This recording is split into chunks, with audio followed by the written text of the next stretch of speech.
মনে মনে আল্লাহকে বলো, হে মালিক,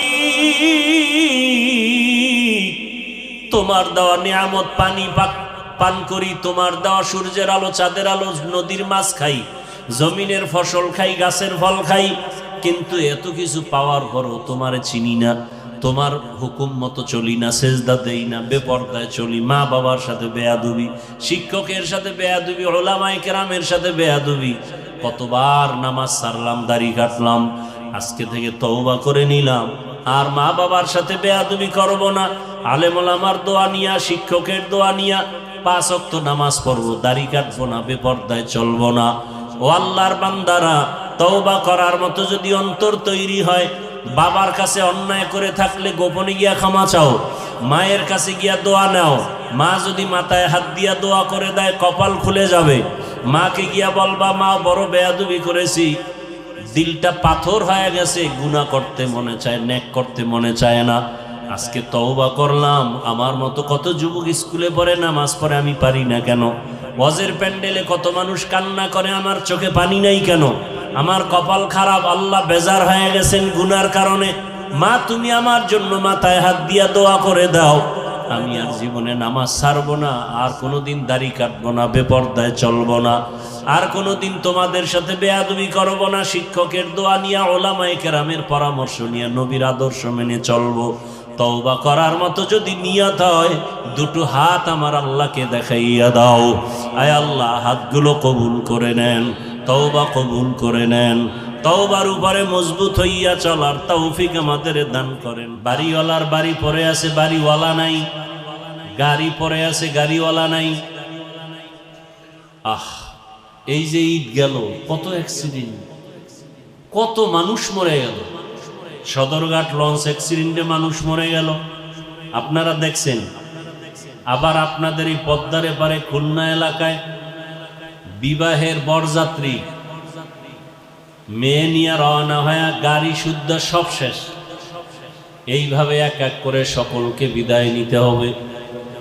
আল্লাহ পাক রব্বুল আলামিন বলেন, দুনিয়াতে যতক্ষণ বেঁচে থাকবা মুসাফির হালাতে, রাসূল বলেন বেঁচে থাকো, যখন আল্লাহ ডাক দিবেন ফিরে যাওয়ার কোনো সুযোগ হবে না। কষ্ট হইতেছে তো আপনাদের না? বারান্দা টারান্দায় যদি পারেন বসেন, আর কি বলবো আপনাদেরকে।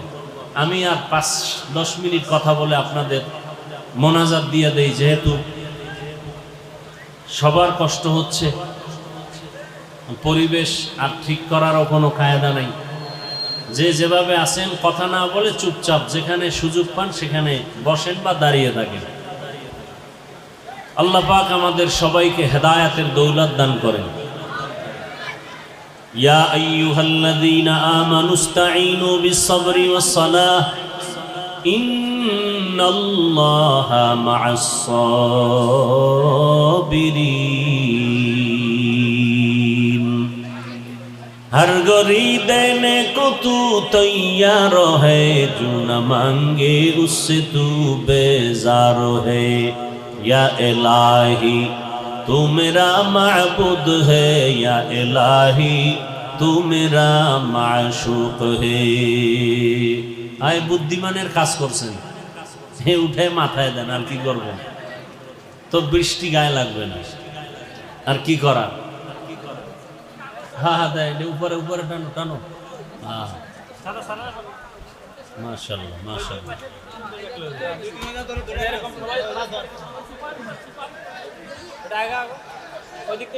আল্লাহ আল্লাহ, দেখছেন আল্লাহর পরীক্ষা। এই কষ্টের মধ্যেও যে আপনারা আছেন, এটা আল্লাহ দেখতেছেন না? আমি দোয়া করি আল্লাহ পাক এই কষ্টটুর বিনিময়ে যেন আমাদেরকে জান্নাত দান করেন। আতিনা ফি দারে দুনিয়া না হাসান, আতিনা ফি দারে উকবানা হাসান, ইয়া গিয়াসাল মুস্তাগীসিন ইহদিনা লিফতিখারা বিল উলুমি ওয়াল গিনা। আল্লাহ পাক রব্বুল আলামিন বলেন, তোমরা সাহায্য প্রার্থনা করো ধৈর্য আর নামাজের মাধ্যমে, কারণ তোমরা সবাই বড় দুর্বল। দুনিয়াতে তোমরা সৃষ্টিগতভাবেই বড় দুর্বল। আমি তোমাদের মতো দুর্বল করে কোনো প্রাণী সৃষ্টি করি নাই। ওয়া খুলিকাল ইনসানু যায়ীফা, তোমরা একটা মাছি মশার কাছেও বড় দুর্বল, একটা পিপিলিকার কাছেও বড় দুর্বল। আল্লাহ এত দুর্বল করে বানাইছেন, তবে আমাদের মর্যাদা দুর্বল করেন নাই, বরং আল্লাহ পাক আমাদের মর্যাদা দিছেন সবার উপরে। এক কথায় বলা যায়, আমাদের মানুষের মতো দুর্বল যেমন কোনো প্রাণী নাই, এবং আমাদের মতো সম্মানিত কোনো প্রাণী আল্লাহ বানান নাই। ওয়ালাকাদ কাররামনা বানি আদম وحملناهم في البر والبحر ورزقناهم من الطيبات وفضلناهم على كثير ممن خلقنا تفضيلا। আল্লাহ তাআলা বনি আদমকে এত সম্মানিত করেছেন। মানুষ জন্মগতভাবে বড় দুর্বল, খানার বেলায় আমরা বড় দুর্বল, ঘুমের বেলায় আমরা বড় দুর্বল, কথা বলার ক্ষেত্রে আমরা বড় দুর্বল। একটা জিনিস মুখস্থ করি আবার ভুলে যাই, মেধার বেলায় আমরা দুর্বল, দুনিয়ার লাইনেও জ্ঞান অর্জনে আমরা দুর্বল, আখিরাতের লাইনের জ্ঞানেও আমরা বড় দুর্বল, আমরা চলার ক্ষেত্রেও বড় দুর্বল। জমিনে আমাদের মতো দুর্বল কোনো প্রাণী নাই, কিন্তু আল্লাহ পাক রব্বুল আলামিন এই দুর্বলতার মাঝে আমাদের মর্যাদা এত বেশি দিয়েছেন। আমরা একটা পশুর কাছেও বড় দুর্বল, কিন্তু আল্লাহ মর্যাদা এত বেশি দান করেছেন যে আমাদের দুর্বল মানুষের সামনে মশাও আমাদের খেদমতের জন্য কোনো সময় বেয়াদবি করে না। আল্লাহ আমাদের মর্যাদা এত বেশি দান করেছেন, আমাদের দুর্বলতাটার মর্যাদা দিয়া আল্লাহ পাক দেখায় দিলেন, মানুষ যদিও তুমি দুর্বল, তবে তোমাকে একটা বাঘ সম্মান করে, একটা গরু সম্মান করে, তোমাকে দুনিয়ার সব প্রাণীগুলো সম্মান করে, আসমান তোমাদের গোলামি করে, জমিন তোমাদের গোলামির জন্য ব্যস্ত, সূর্য তোমাদের গোলাম, চাঁদ তোমাদের গোলাম। আমি আল্লাহ শুধু তোমার মর্যাদার কারণে আমি আল্লাহ সব মখলুক তোমার গোলাম বানায় দিলাম। قال النبي صلى الله عليه وآله وسلم الدنيا خلقت لكم وأنكم خلقتم للآخرة। রহমতের নবী বলেন, হে উম্মত, দুনিয়ায় যাহা কিছু দেখো সব তোমার আমার গোলাম, আর তুমি মানুষ, আমি মানুষ, একমাত্র আল্লাহর গোলাম। আমরা কার গোলাম? আমরা আল্লাহর গোলাম। আরে আপনি তো এখন খানা খাইতেছেন, কিন্তু তাকায়া দেখেন, আপনি তো ঘরের মধ্যে বৃষ্টি থেকে হেফাজতে ঘুমাচ্ছেন। আপনার আমার চোখের সামনে ওই ঢাকার শহরে গিয়া দেখবেন রাস্তার পাশে কত মানুষ পড়ে আছে, ঘর নাই ঘুমানোর মতো। এত শীত আসতেছে সামনে, একটা শীতের পোশাক পর্যন্ত তাদের নাই। এই জীবনও তারা কাটাচ্ছে। কত মানুষ ভালো ছিল, হঠাৎ পাগল হয়ে রাস্তায় ঘুরে। আল্লাহ আমাদেরকে এত আরামে রাখছেন, এর শুকর কি আদায় করেছি রে বান্দা? আল্লাহ পাক রব্বুল আলামিন গোটা জমিন আমাদের গোলামির জন্য বানায় দিলেন, আসমান আপনার আমার গোলামির জন্য লাগায় দিলেন, সূর্য আপনার আমার গোলামি করে, কোনোদিন সূর্য আপনার আমার সাথে বেয়াদবি করে না। গরু যদি মেজাজটা গরম করে, কোনো বনিয়াদম এক ফোঁটা দুধও নিতে পারবে? কিন্তু গরু বেয়াদবি করে না। একটা মশা যদি মেজাজ গরম করে, আমাদের আর রাতে ঘুমানো যাবে না, কিন্তু মশা আমাদের সাথে বেয়াদবি করে না। আল্লাহ তাআলা সব আমাদের গোলাম বানায় দিলেন। এরে আল্লাহর বান্দারা, নদীর পানি আমাদের গোলাম, মাছ আমাদের গোলাম। যদি নদীর মাছ আমাদের গোলাম না হতো, জমিনে কোনো দিন কেউ মাছ ধরে আনতে পারতো না, নদীর থেকে আমরাও খেতে পারতাম না। আল্লাহ বলেন, মানুষ তুমি দুর্বল, খানার বেলায় দুর্বল, ঘুমের বেলায় দুর্বল, হাঁটার বেলায় দুর্বল, তুমি মেধার বেলায় দুর্বল, টাকা পয়সার বেলায় দুর্বল। আপনাদের এলাকার সিআইপি সাহেব কত সম্পদের মালিক, কিন্তু তার থেকেও আবার টাকাওয়ালা আছে না নাই? আছে।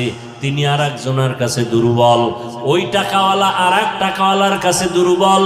এইভাবে দুনিয়ার সব মানুষ সব দিক থেকে দুর্বল। আমরা প্রত্যেকটা দিকের থেকে দুর্বল। ঢাকা চিড়িয়াখানায় একটা বাঘের প্রতিদিনের খাদ্য 17 কেজি গোশত। পারবে কোনো মানুষ 3 বেলায় খাইতে? পারবে না। ওরা কত শক্তিশালী, কিন্তু সেই বাঘ আমাদের গোলামি করে, দুনিয়ার সব মাখলুক আমাদের গোলামি করে। আল্লাহ পাক রব্বুল আলামিন গোটা দুনিয়া আমাদের গোলাম বানায় দিয়েছেন। কেন? আমাদের শক্তি বেশি, হ্যাঁ, টাকা বেশি? না না, ঝিনুকের কাছে বহু মুক্তা আছে সমুদ্রে, সাপের কাছে টাকা আছে, জিনের কাছে টাকা আছে, কিন্তু আমরা মানুষ ওদিক থেকেও দুর্বল। তো এত সম্মান আমাদের কেন? সূর্য গোলামি করে কেন? চাঁদ আমাদের গোলামি করে কেন? সূর্য কেমন গোলামি করে জানেন? এই যে আপনারা জমিনে বসে আছেন, ধান চাল যা কিছু হয়, যত ফসল, সব ফসলের কালার হয়নি? কালার হয় না? একটা আম ছোট থেকে বড় হয়, এরপরে আবার রং পাল্টায়, হলুদ লাল, এই যে যত কালার হয় সব ফল ফসলের কালার সূর্যের আলো দিয়া হয়। কিসের দ্বারা হয়? সূর্যের আলোর দ্বারা সব কালার। পরীক্ষা করে দেখছেন কোনোদিন? একটা আম গাছের দিকে তাকান তো, দেখবেন সূর্যের আলো আম গাছের যেই পার্শ্বে বেশি লাগে, ওই সাইডের আমগুলোর কালার ভালো। দেখেন যে পার্শ্বে সূর্যের আলো কম, তার কালার কম। কালার আসছে, কিন্তু ভেতরে তো মিষ্টি স্বাদ লাগবে। সূর্যে স্বাদ দিতে পারে না, সূর্যের ক্ষমতা নাই স্বাদ বাড়াবার। বলে সব ফসল আর ফলের মধ্যে স্বাদ বাড়াবার জন্য আল্লাহ চাঁদের আলো দিয়েছেন। পরীক্ষা করেন, রাতের বেলা তাকায় দেখেন আম গাছের ভেতরে যেই পাশে চাঁদের আলো বেশি, ওই পার্শ্বের আমগুলো মিষ্টি বেশি। যেই পার্শ্বে চাঁদের আলো কম, ওই পার্শ্বের আমগুলো কালার ভালো কিন্তু মিষ্টি নাই। আচ্ছা, তরমুজ দেখছেন নি? তরমুজ মাটিতে থাকে না, বড় হইয়া উপরের অংশ দেখছেন পুরা কালার, মাটির সাথে যেটা লেগে আছে এটা সাদা। কেন? কয় সূর্যের আলো পায় নাই। শুধু তাই, আবার দেখেন ওই উপরে চাঁদের আলো লাগছে মিষ্টি, সাদা অংশ চাঁদের আলো পায় নাই, মিষ্টিও লাগে না, পানি পানি। বুঝেন না?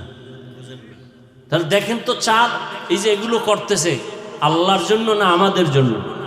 আমাদের জন্য। তাহলে একটা সব দুনিয়ার মখলুক আমাদের জন্য। আল্লাহ পাক রব্বুল আলামিন আমাদের খানার জন্য সব আয়োজন করেছেন। কুকুরেও খানা খায়, বিড়ালেও খানা খায়, কিন্তু মানুষের খানা বড় পবিত্র। মানুষের খানা কত পবিত্র জানেননি?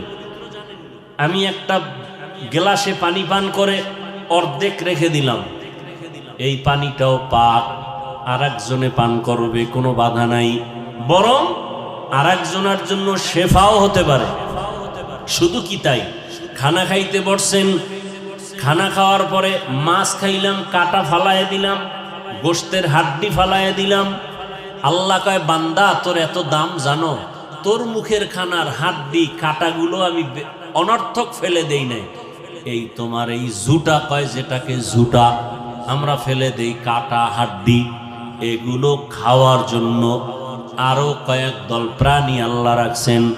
আমাদের জুটা খায় জিনেরা। এই আমাদের জুটা কারা খায়? জিনেরা।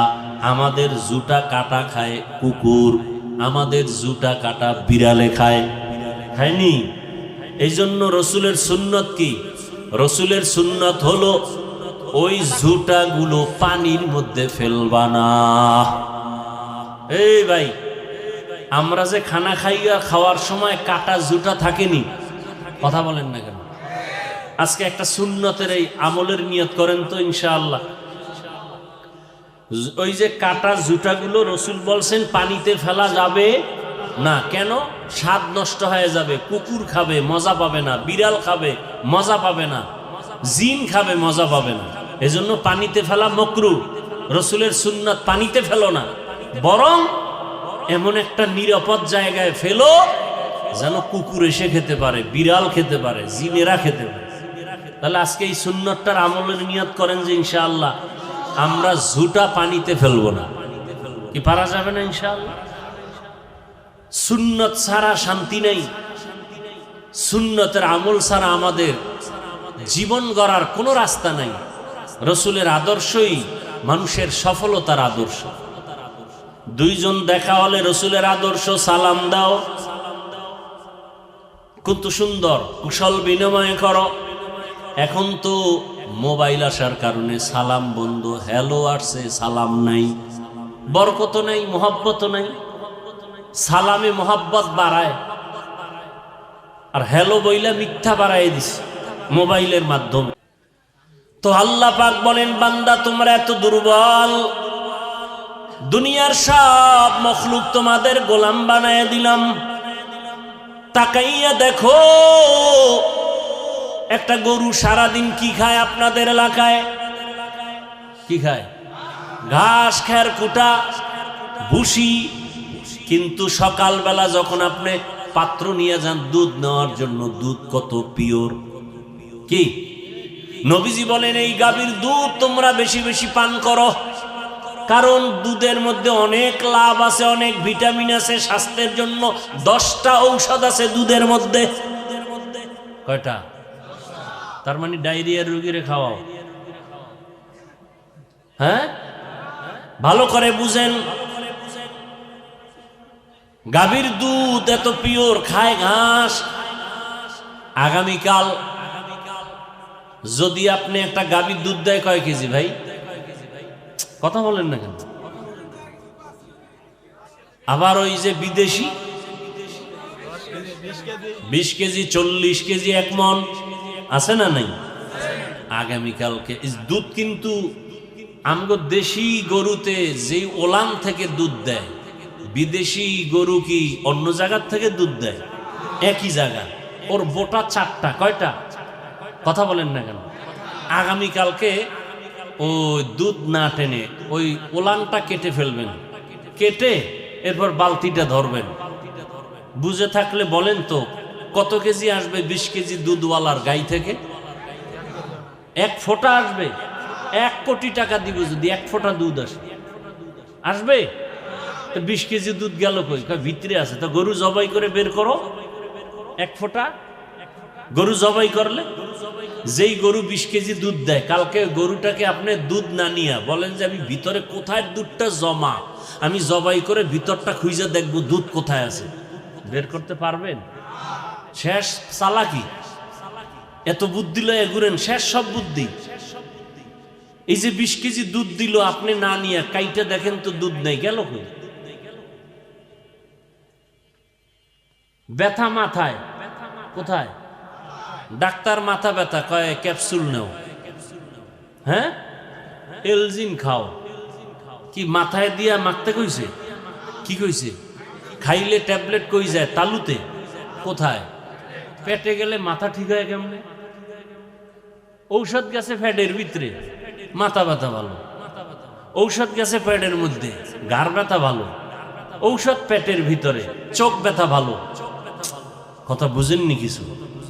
আমার আল্লাহকে চিনেন না তো, যে কারণে আপনার কাছে আল্লাহর হুকুম নামাজ কষ্ট, আর আমাদের কাছে টুপি না দেওয়া কষ্ট, আপনার কাছে টুপি দেওয়া কষ্ট, কারণ আল্লাহকে চিনেন না। কি যেই যুবক কোনো মেয়েকে ভালোবাসে, এরকম যুবক এ দুনিয়ায় নাই, নাই। এখন যদি ওকে বলা হয় তোকে প্রেসিডেন্টের মেয়ে এনে দিব, মা বাবা বলবে তোকে, এই তুই গরিবের মেয়েকে ভালোবাসে কেন? তোকে কোটি কোটি টাকার মালিক এর মেয়ে সুন্দরী রূপসী দিব। বলে আমি পেতনি লইয়া থাকবো, আমার ওটা দরকার নেই। বিষয় কি? কি কেমন ভালোবাসা? বলে মা তোমারে ছাইরা দিলাম, তোমার মতো মা চাই না, আমার ওই পেতনি চাই। তোমার মতো বাপ দরকার হয় ছেড়ে দিব, কিন্তু পেতনি ছাড়া যাবে না। কথা কয় না? আমার ওই ভালোবাসার পেতনি, ওই যে প্রবাদ আছে, কয় নদীর জল ঘোলাও ভালো, কুলের মাইয়া কালাও ভালো। যদিও তোমার কাছে মেয়েটা কালো, কিন্তু ভালোবাসার চোখ দিয়া তাকাও, ওর কাছে অনেক ভালো। বেলাল যদিও কালো, কিন্তু মাওলার কাছে অনেক ভালো। কথা কয় না? বেলাল যদিও কালো, কিন্তু মালিকের কাছে অনেক ভালো।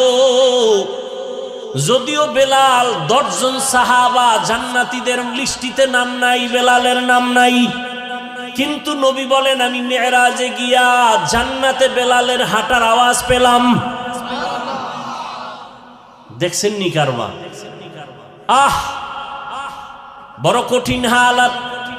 তাহলে ভালোবাসা, তোমার টুপি মাথায় দিতে বড় কষ্ট লাগে, আর আমি টুপি না দিলে কষ্ট, কারণ আমি আমার মাওলার ভালোবাসায় আছি, রসুলের ভালোবাসায়। তোমার দাড়ি রাখতে কষ্ট, আমার দাড়ি কাটতে কষ্ট। তোমার মসজিদে ঢুকতে কষ্ট, আমার না ঢুকলে কষ্ট। তোমার মোবাইলে গান দেখতে মজা, আমার না দেখলে পারলে মজা। যদি ফেসবুক চালাও, যদি একটা ইউটিউবে বয়ান দেখি দেখি একটা নারীর অ্যাড আসছে, মেজাজ খারাপ হয়ে গেছে, আর মোবাইল চালাবো না। আর তোমার কাছে নারীর চেহারা না দেখলে ফেসবুক আর ভালো লাগে না। ও ভাই, তুমিও মানুষ, আমিও মানুষ। বুঝার কথা বলতেছি, এখানে হাসি তামশার কথা বলতেছি না, বুঝার মতো কিছু কথা বলতেছি। তা তুমি কেমন মানুষ? আহা, ও যুবক বাবা, তোমার আল্লাহ আমার আল্লাহ দুইজন না এক?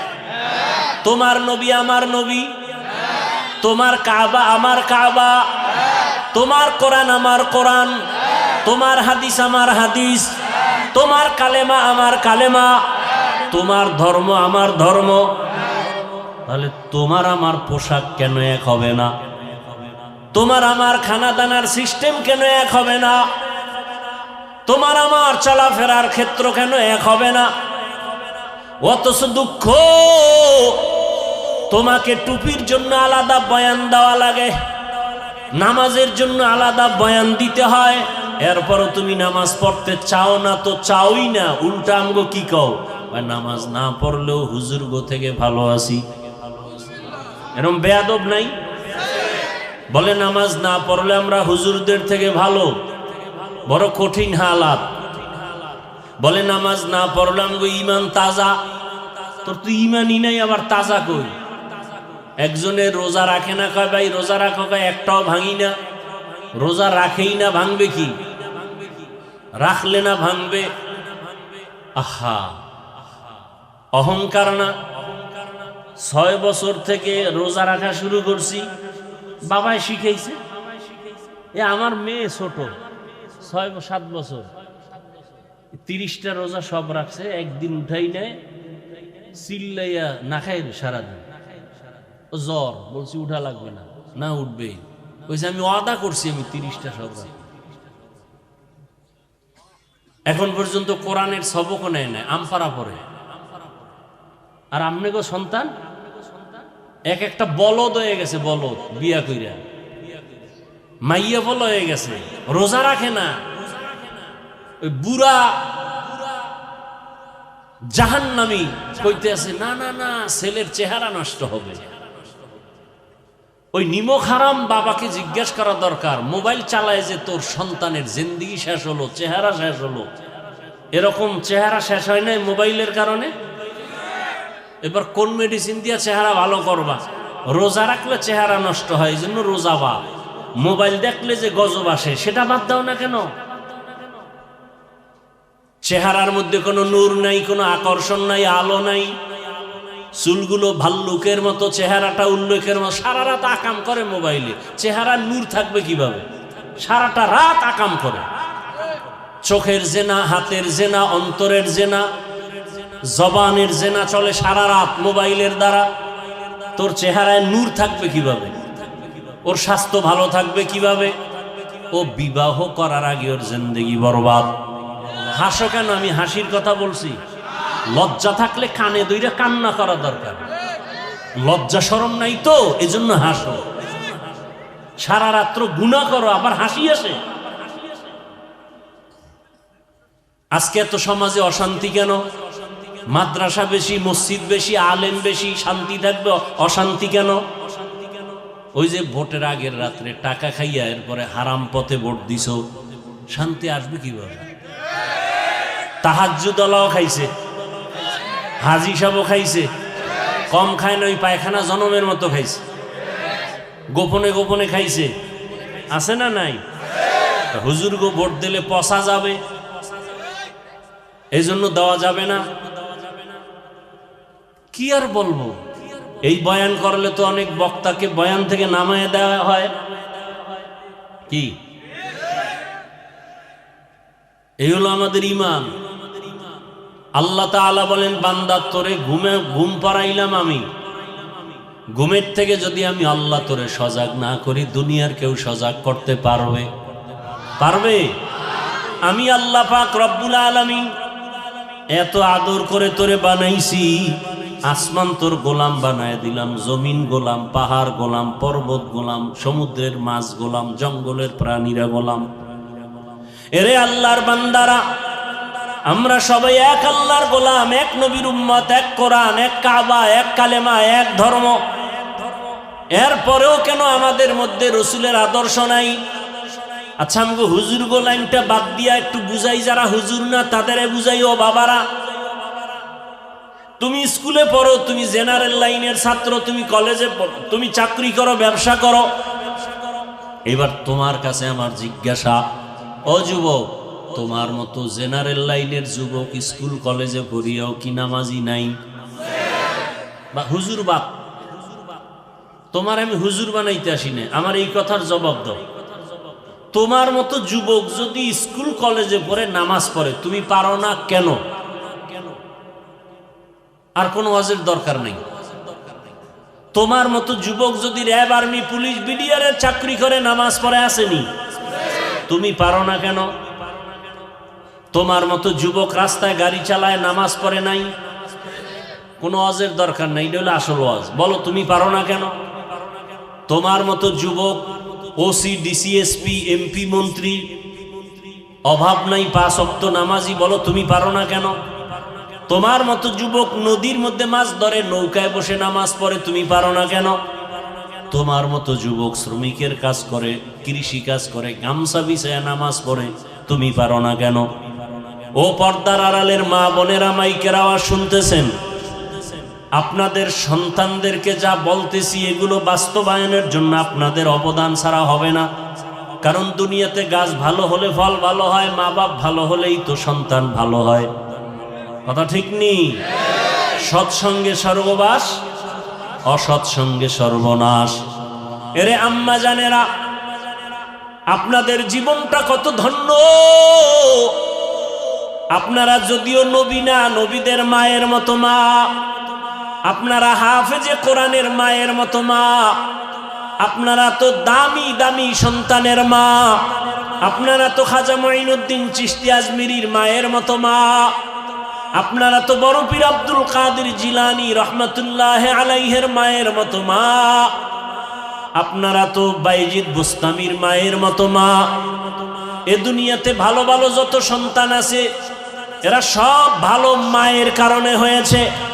রে আম্মা জান, আপনার সন্তানটাকে ডাক্তার বানায় দেন, দোয়া করে গেলাম।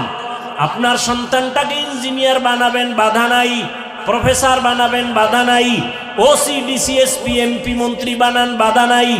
এই যুবকেরা, ডাক্তার জাকির নায়েকের নাম শুনছো? খারাপ না ভালো? টাকার গরমে, ক্ষমতার গরমে, অথচ আমগো দেশের ডাক্তার তাসলিমা নাসরিন ভালো না খারাপ? জাকির নায়েকও ডাক্তার, তাসলিমা নাসরিনও ডাক্তার। তাসলিমা নাসরিনের মানুষ জুতা দিয়া তাড়ায় দিছে, মরলেও লাশটা দেশে আসবে না। আর জাকির নায়েক শুধু ডাক্তার, কিন্তু গোটা দুনিয়ার মানুষ পাগল। টাকার গরমে না, শুধু ব্যবহার আর আদর্শ। কবি নজরুলের ইতিহাস পড়ো, তোর মতো সারা রাত মোবাইলে আকাম করলে কি ইতিহাস হইতো? এই কয়েকদিন আগে দেখছো না, এটি রেকর্ড করে কানে লাগায় শোন, মরবি তো কুত্তার মতো মরিস না, এই কথাগুলো খেয়াল কর। ওসমান হাদির নাম ভুলে গেছো? ও কত বড় ভালো মানুষ, ও নিজের চোখে না দেখলেও কিন্তু মরার পরে দেখছে, জানাজা দিয়ে গোটা দুনিয়াবাসী দেখছে। রাস্তা দিয়ে হাঁটে, মানুষ এসে টাকার বান্ডিল দেয়। আর তুই কি করো? তুই এমবি ভরার জন্য মায়ের টাকা চুরি করো, বাবার মানি ব্যাগ চুরি করো। তুই কত বড় চোর, বেয়াদব। তুই বাবার টাকা চুরি করো, তোর মতো বেয়াদব এই দুনিয়াতে মরে যাওয়া ভালো। তুই তোর বাবার জন্য অভিশাপ, তুই তোর মায়ের জন্য অভিশাপ। নির্লজ্জ, আবার দাঁত খুলে হাসো। লজ্জা শরম নাই? ওসমান হাদি রাস্তা দিয়ে হাঁটে, মানুষ এসে টাকার বান্ডিল দেয়। মরণের পরে অ্যাকাউন্ট চেক করে দেখলো প্রশাসন, কোটি কোটি টাকা সারা দেশ দুনিয়া থেকে মানুষ পাঠাইছে এমনি। আর তুই একটা গুনাহ করবি মোবাইলে, সেই টাকা কোথায় পাবি? মা না দিলে মায়ের গালি দাও, বাবার কাছে চাও, দেয় না গালি দাও, বন্ধু বান্ধবের সাথে তর্ক বিতর্ক। কি আর বলবো? আল্লাহ যদি হেদায়েত না দেয় উপায় কি? মা বাবারাও তো এই অবস্থা। ও আব্বা জানেরা, আম্মা জানেরা, আপনার সন্তান ডাক্তার হবে, জাকির নায়েকের মতো সম্মানের চেয়ার পাবে, এটা কোন মা না চান? যদি চান তো আপনি সন্তানটাকে ডাক্তার বানাবার আগে কোরআন দিয়া আদবালা বানায় দেন। ইঞ্জিনিয়ার বানাবেন ধন্যবাদ, তবে আগে কোরআন শিখাইয়া এরপরে আদবালা বানান। সন্তানটা ডাক্তার হবে, একদিন রুগী দেখবে, আজান হলে নামাজ পড়বে, কোরআন তেলাওয়াত করে দোয়া করবে, ডাক্তার হইয়াও জীবন ধন্য। কি ভাই? ওই কাইল এক জায়গায় ধমক দিছি, কয় হুজুরেরা মাদ্রাসায় পড়লে কি হবে, ডাক্তার হতে পারবে? কয় না। ইঞ্জিনিয়ার হতে পারবে? কয় না। মেজাজটা এত খারাপ লাগে। আমরা মাদ্রাসায় পড়বো, আলেম হব, মুফতি মুহাদ্দিস হব। আমরা যদি মাদ্রাসায় পড়ে আলেম হই আর ডাক্তার হই, তোমরা কলেজে পড়ে গোড়ার ঘাস কাটবা? মূর্খ কোথাকার। আমরা যদি মাদ্রাসায় পড়ে আলেম হই, মুফতি হই, মুহাদ্দিস আবার ইঞ্জিনিয়ার হই, তো তোমাকে স্কুল কলেজে পড়ে গোড়ার ঘাস কাটবা? অশিক্ষিত কোথাকার। কই আমরা তো কোনোদিন হিংসা করে বলি নাই কলেজে পড়ে লাভ নাই। কেন? কই ওখানে পড়লে তো মুফতি হওয়া যায় না। কি কোনো হুজুরেরা বলছি? তো তোমরা উল্টো বলো কেন? তোমাদের মেধা সব ইয়াবা খাইয়া নষ্ট করছো। কত বড় মূর্খ। মাদ্রাসায় পড়লে আলেম মুফতি হবে, ডাক্তার তো হতে পারবে না। ডাক্তার হওয়ার জন্য মাদ্রাসা? তা তুমি কলেজে পড়ে মুফতি হতে পারো না কেন? তুমি কলেজে হয়ে পড়ে ইঞ্জিনিয়ার হবা, আবার মুফাসসির হও, তা হও না কেন?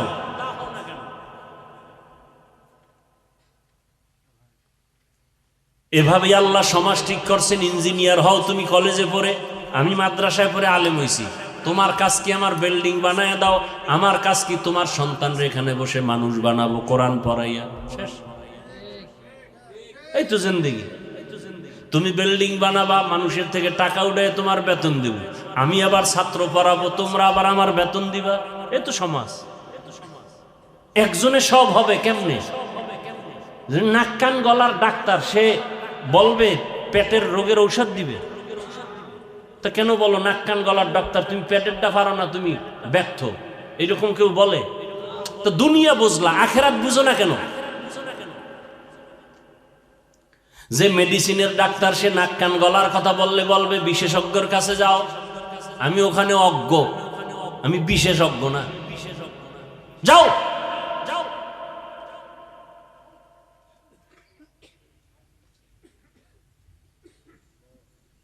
যুবক তুমি ডাক্তার হও, ইঞ্জিনিয়ার হও, তবে এতটুকু দাবি বেয়াদব হইও না। এই এখন আদব কেমনে হবে? আদবওয়ালা পৃথিবীতে আদবওয়ালা আদর্শ, মদিনাওয়ালা আদর্শ। সহজ কথা। স্কুলে পড়ে, কলেজে পড়ে, ভার্সিটিতে পড়ে, ডাক্তার, প্রফেসর, পাঁচ ওয়াক্ত নামাজি, আদবওয়ালা নাই। এই জন্য মাদ্রাসায় পড়তে হবে? কি আজীব কথা।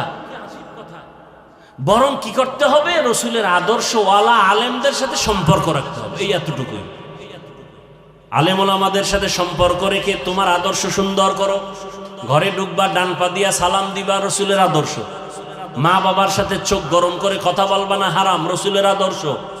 শিক্ষকের সাথে বেয়াদবিমূলক আচরণ করবা না, এটা রসুলের আদর্শ। আলেমদের সাথে বেয়াদবিমূলক কথা বলবা না, এটা রসুলের আদর্শ। যদি এরকম আদর্শ নিয়ে ডাক্তার হও জীবন ধন্য, ইঞ্জিনিয়ার হও জীবন ধন্য, আর বেয়াদবি করে যদি ডাক্তার হও তাসলিমার মতো জুতার বাড়ি খেতে হবে। সহজ কথা, চিন্তা করা দরকার। মনের শুধু এই কথাটাই বুঝাও বাবা, যে তোমার মতো যুবক যদি স্কুল কলেজে পড়ে নামাজ পড়ে তুমি কেন পারো না রে বাবা? কয়দিন আর বাঁচবা? দুনিয়াটা কিছুই না রে বাবা। আল্লাহর মোহাব্বত অন্তরে জমা করো, তওবা করো, মনেরে বুঝাও যে আমার মতো যুবক যদি জেনারেল লাইনে থাকি আর র্যাব আর্মি হইয়াও নামাজ পড়ে আমি পারি না কেন? আমি তওবা করে ফেলবো। জীবনে তো গুনাহ কম করি নাই, দাড়ি কম কাটি নাই, নামাজ কম সারি নাই, বেপরদায় কম চলি নাই। আর কত কোন দিন ঘুমের মধ্যে মরণ হবে জানা নাই। এই যে আজকে বাস পানিতে পড়ে গেল, পরাপর একের পর এক অ্যাক্সিডেন্ট হচ্ছে। গত 2 দিন আগে কুমিল্লা, ওই যে ট্রেনের সাথে বাসের ধাক্কা, কি জাকাত 12 জন নাই, দেখো না ছবি? সারাদিন ফেসবুকে আকাম করে, এটি দেখো না? দেখো না ঈদের বাজার জামা কাপড় সব পরে রয়েছে? কোথায় আনন্দ? ওই নোয়াখালীর এক বাচ্চা ওমরায় গিয়া বাপ মা শুদ্ধ সব মারা গেছে, শুধু একটা মেয়ে বাড়ছে বাইচা আসছে দেশে। ওদের লাশ আনতে পারে নাই। মেয়েটারে মামারা বুঝাইছে তোর আব্বা আম্মা অসুস্থ, হসপিটালে আছে সৌদি আরব, সান্ত্বনা দিয়ে রাখছে, কিন্তু লাশ যখন আনতে পারে নাই, যখন বলছে তোর মা বাবা মারা গেছে, ভিডিওতে তোমরা অনেকে দেখছো, ওই মেয়েটা এত হাউমাউ করে কান্না করছে আর বলছে আমি কাকে আব্বু বলে ডাকবো, কাকে আম্মু বলে ডাকবো। আজকে সেই মা বাবা যার বেঁচে নাই সে বুঝে মা কত বড় রত্ন, বাবা কত বড় রত্ন। আর যার মা বাবা বেঁচে আছে বুঝলা না, কত বেয়াদবি করো। মা কিছু বললে ধমক দাও, মায়ের গালি দাও, বাবারে গালি দাও, বাবার সাথে খারাপ আচরণ করো। কপালটা পুরিস না বাবা, পায়ে ধরে বলে গেলাম, এখনো সময় আছে, তওবা করো। মনটাকে নরম করিয়া মা বাবার কাছে গিয়া ক্ষমা চাইয়া তওবা করো। আর আমার আল্লাহর কাছে এখনই তওবা করো আর ক্ষমা চাও। মনে মনে আল্লাহকে বলো, হে মালিক, তোমার দেওয়া নিয়ামত পানি পান করি, তোমার দেওয়া সূর্যের আলো, চাঁদের আলো, নদীর মাছ খাই, জমিনের ফসল খাই, গাছের ফল খাই, কিন্তু এত কিছু পাওয়ার পরও তোমারে চিনি না, তোমার হুকুম মতো চলি না, সেজদা দেই না, বেপরদায় চলি, মা বাবার সাথে বেয়াদবি, শিক্ষকের সাথে বেয়াদবি, উলামায়ে কেরামের সাথে বেয়াদবি। কতবার নামাজ ছাড়লাম, দাড়ি কাটলাম, আজকে থেকে তওবা করে নিলাম, আর মা বাবার সাথে বেয়াদবি করব না। আলেম ওলামার দোয়া নিয়া, শিক্ষকের দোয়া নিয়া 5 ওয়াক্ত নামাজ পড়বো, দাড়ি কাটবো না, বেপরদায় চলবো না। ও আল্লাহর বান্দারা, তওবা করার মতো যদি অন্তর তৈরি হয়, বাবার কাছে অন্যায় করে থাকলে গোপনে গিয়া ক্ষমা চাও, মায়ের কাছে গিয়া দোয়া নাও। মা যদি মাথায় হাত দিয়া দোয়া করে দেয় কপাল খুলে যাবে। মাকে গিয়া বলবা, মা বড় বেয়াদবি করেছি, দিলটা পাথর হয়ে গেছে, গুনাহ করতে মনে চায়, নেক করতে মনে চায় না, আজকে তওবা করলাম। আমার মতো কত যুবক স্কুলে পড়ে, নামাজ পড়ে, আমি পারি না কেন? ওয়াজের প্যান্ডেলে কত মানুষ কান্না করে, আমার চোখে পানি নাই কেন? আমার কপাল খারাপ, আল্লাহ বেজার হয়ে গেছেন গুনার কারণে। মা তুমি আমার জন্য মাথায় হাত দিয়া দোয়া করে দাও, আমি আর জীবনে নামাজ ছাড়বো না, আর কোনোদিন দাড়ি কাটবো না, বেপরদায় চলবো না, আর কোনোদিন তোমাদের সাথে বেয়াদবি করবো না। শিক্ষকের দোয়া নিয়ে, উলামায়ে কেরামের পরামর্শ নিয়ে, নবীর আদর্শ মেনে চলবো। তওবা করার মতো যদি নিয়ত হয়, 2 হাত আমার আল্লাহকে দেখাইয়া দাও। আয় আল্লাহ, হাতগুলো কবুল করে নেন, তওবা কবুল করে নেন। তওবার উপরে মজবুত হইয়া চলার তৌফিক আমাদের দান করেন, আমিন।